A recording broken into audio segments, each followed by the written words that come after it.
And Michael, when we were talking earlier, you had brought up the centurion in Matthew chapter 8. Right.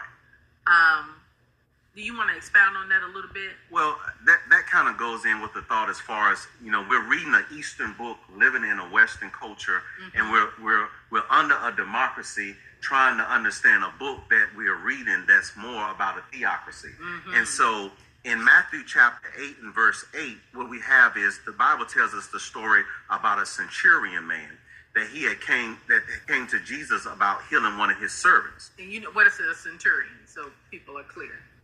Well, a centurion, basically, he was part of the military, the Roman government, the Roman government. And so, in Matthew chapter 8 and verse 8, the centurion man said this to Jesus.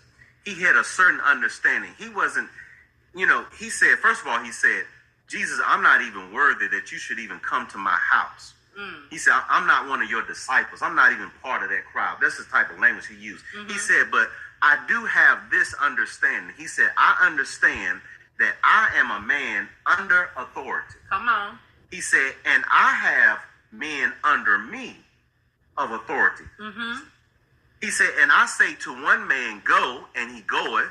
And I say to another man, come, and he cometh. So he understands the structure power of authority. And operating in the kingdom. And how to operate in the kingdom that he was a part of.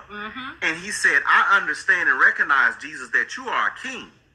And you are also a man of authority, a man of greater authority, but you are a man of authority. Yeah. He said, so I understand that in your kingdom, you don't have to come to my house. All you have to do is speak the word only, because how your kingdom works, all you have to do is speak the word, because a king doesn't go around doing his bidding. A king speaks the word, and whatever the king says is law. It's law. If the king says off with his head, off with his head. If the king says go, you go. If the king says come, you come.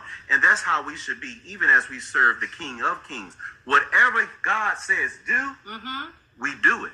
You don't question the king. You don't question it. Because the king, when the king speaks, he's not making a suggestion. He's giving a command. When the king says do something, he means do exactly what he says do. Yes. Or off with his head. Yeah.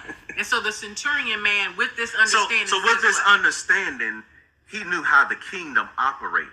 And he was able to receive the miraculous because he had an understanding of how the king operated. And even so much that Jesus marveled. Jesus said... Hold on, back up a bit. What was the miracle? Because everybody might not know the story of the